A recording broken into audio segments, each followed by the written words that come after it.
Start.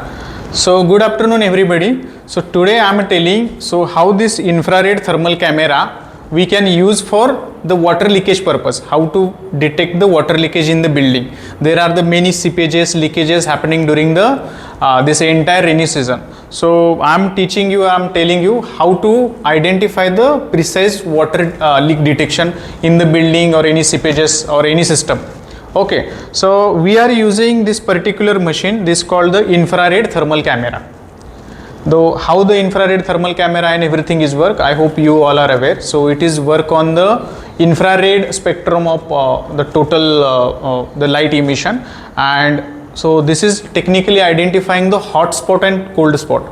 So out of this hot spot and cold spot, we have to identify whether leakage is there or not. So we have to use our logic. So okay, so here is the camera, you can show. So this is a handheld infrared thermal camera. Here you can see this is in on mode. So this is a room, you can see entire room. So now the hot section, it is showing in the yellow or the red color. If it is a cold, it is showing in the blue or gray color. So now here you can see if somebody is sitting there, for example there is one person sitting, you can see the person is hot. It emits some radiation, so we can see it is a hot person, he is sitting there. Now if I transmit this camera to here towards the vent of air conditioner, you can see it is showing the blue, means it is a cold spot.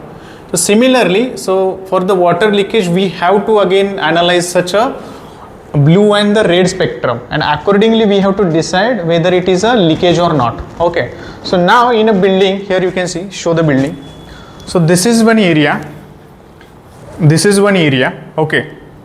With visual eyes you can't see, so there is actually leakage. You can see it is almost uniform. But once you have the close look here, you can see there is a seepage. But seepage in the entire portion, you can't see seepage from one spot, another spot and another spot. How the seepage or leakages happen? So generally from any spot, here we have to identify there is any spot from where water is coming inside the building, and from that it is a distributing or passing through the entire area. So visually it is quite challenging to identify where to dig out, where to find out the actual leakage problem. So with the help of infrared thermal camera, we are able to see where exactly leakage is that. Now I am explaining how to use the thermal camera to identify pinpoint level the leakage spot.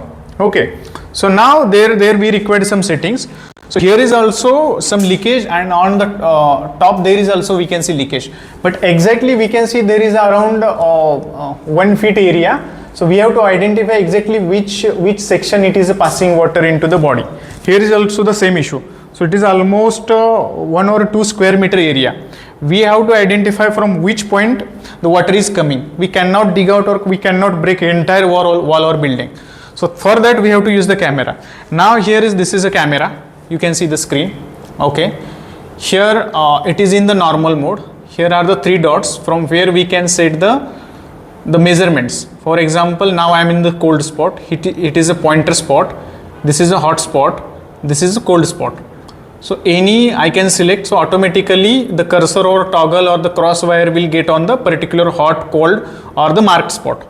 So three options are available. So okay, now for this I am taking this the focus area, manual focus area. Now here I can see, here you have to see the spectrum, the entire window spectrum. This is a mean and this is a max. Okay, suppose I am taking this here. So this window, whichever area it is capturing, okay, so this is showing the minimum temperature is a 23 degree and the maximum is 30 degree. So this is about this window.